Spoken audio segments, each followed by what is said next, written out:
Compañeros, bienvenidos una vez más a otro video del Laboratorio Pedagógico de Filosofía de la Educación. El día de hoy analizaremos la edad contemporánea, que abarca desde los siglos XIX al XX. El tema es el 4.2 y es positivismo y educación. Comencemos. El positivismo es una doctrina iniciada por Auguste Comte, el cual es un francés del siglo XIX. Auguste Comte fue un filósofo y sociólogo burgués francés y es el fundador del positivismo. Comte afirmaba que con su filosofía se había elevado por encima del materialismo y del idealismo y que la filosofía que él negaba la había reemplazado por la ciencia. En realidad, Comte había repetido las ideas idealistas reaccionarias acerca de la imposibilidad de salir fuera de los límites de las sensaciones, acerca de la incognoscibilidad de la esencia de los fenómenos. La sociología de Comte partía del principio idealista de que las ideas gobiernan el mundo. Según Comte, la humanidad atraviesa en su desarrollo por tres estadios.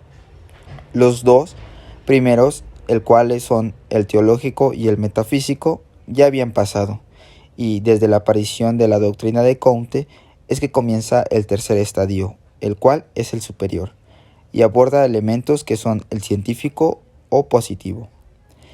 Este estadio se caracteriza por el florecimiento de los conocimientos positivos afirmativos, estimando que las relaciones capitalistas deben ser eternizadas, y trataba de demostrar que el desarrollo gradual evolutivo es el único desarrollo normal y negaba el valor de las revoluciones, de los saltos de la historia y exigía la lucha resuelta contra las teorías revolucionarias. Entonces, el positivismo es una corriente o escuela filosófica que afirma que el único conocimiento auténtico es el conocimiento científico y que tal conocimiento solamente puede surgir de la afirmación de las teorías a través del método científico. Es decir, se abandona todo lo relativo a lo sobrenatural para poder basarse únicamente en el conocimiento empírico. Los estados del positivismo. Como primer lugar tenemos, como lo habíamos comentado, lo que es el estado teológico o también llamado provisional. En él se predomina la imaginación y corresponde a la infancia de la humanidad.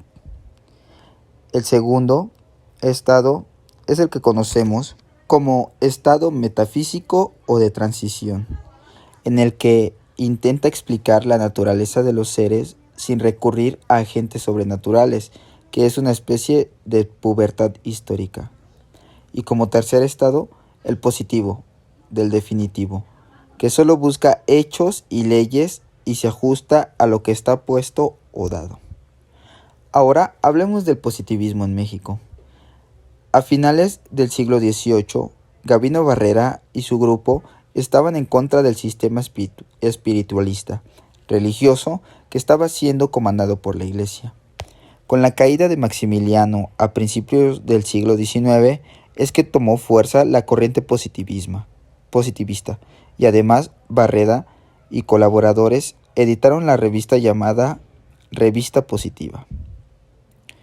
La educación, según Barrera, debe liberar en lugar de doctrinar, y debe oponerse a la explotación y a la dominación. Debe servir para la emancipación mental, pues en ella se encuentra el acceso del progreso.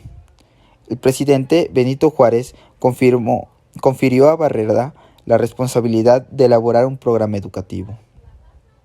Bien, entonces el positivismo se convirtió en el fundamento indispensable para orientar a la educación hacia el progreso.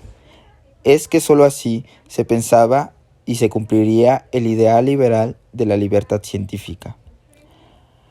En diciembre de 1867, el gobierno de Juárez expidió la Ley de Instrucción Pública, en la que se reglamenta el carácter gratuito y obligatorio de la enseñanza elemental, con base en la cual se funda la Escuela Nacional Preparatoria como la institución más representativa de la nueva orientación de la educación. El positivismo es el primero en abordar el tema global de la educación pública para lograr un orden político y social. Establece también que los poderes temporales y espirituales estuvieran claramente diferenciados en la sociedad. El proceso que inicia Barreda en la reforma de la educación tiene como digno sucesor a Justo Sierra, el cual postula que la escuela es la salvación de nuestra personalidad nacional. A ella tenemos que confiar la unidad y la persistencia de nuestra lengua, la consolidación de nuestro carácter. Justo Sierra defendió también el objetivo básico del sistema de la escuela preparatoria, el cual es instruir una educación científica que estuviera al nivel del progreso moderno. Una educación que antes de formar abogados, médicos e ingenieros, formase hombres. En 1878 se retiró de la dirección general, dejando una institución estable y fuerte.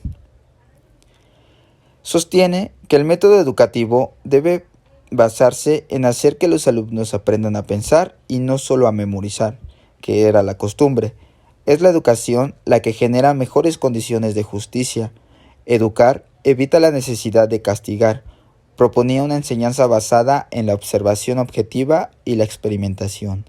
Una educación en vínculo con la realidad. Justo Sierra, en el análisis que hace de la instrucción obligatoria, afirma que el deber de los padres de proporcionar la educación a sus hijos tiene un fin social perfectamente perceptible, y es como la parte espiritual de sus funciones de conservadores de la especie humana. La instrucción debe ser obligatoria porque es el mejor medio de generalizarla. Otro autor es Antonio Castilla. Este fue un importante personaje de esta época, que escribió un ensayo en torno del método de enseñanza, que se interesaba principalmente por la defensa de los intereses materiales y culturales del magisterio mexicano. Ahora hablemos de las críticas al positivismo. Hay que señalar que a fines del siglo XIX y principios del XX, un sector muy religioso crítico acremente al positivismo porque parecía enfriar las almas con su carácter rigurosamente científico, desconocedor de Dios con su método demoledor de reconocer solo lo material y que establecía como verdad solo lo demostrable a través de la experiencia y los hechos, al mismo tiempo que en apariencia relegaba a un segundo término las humanidades. Sin embargo, la verdad es que su espíritu era el de la religión de la humanidad, y que la naturaleza de la educación integral propuesta por Manuel Flores consideraba todos los aspectos del ser humano, incluyendo el estético y el moral.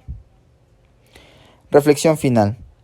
Una revisión de los últimos documentos promulgados por el Gobierno Federal de México, como lo son el Programa para la Modernidad Educativa de 1989 a 1994, la Ley General de Educación de 1993, el Programa de Desarrollo Educativo de 1995 al 2000 y el enorme Programa Nacional de Evaluación del 2001 al 2006, así como la observación de la creación de una buena cantidad de universidades tecnológicas, pero conservando la estructura básica de jardines de niños, las primarias, secundarias, preparatorias, nos podrían permitir opinar que los principios básicos de la educación positivista integral mexicana no han variado en términos generales. Incluyendo el nivel medio, superior, los programas de estudio así lo reconfirman, encubriendo en última instancia los objetivos de la política neoliberal del Estado mexicano, bajo este nuevo ropaje, pero que en última instancia no hacen sino justificar los principios de la globalidad industrial y financiera, descendiente natural del viejo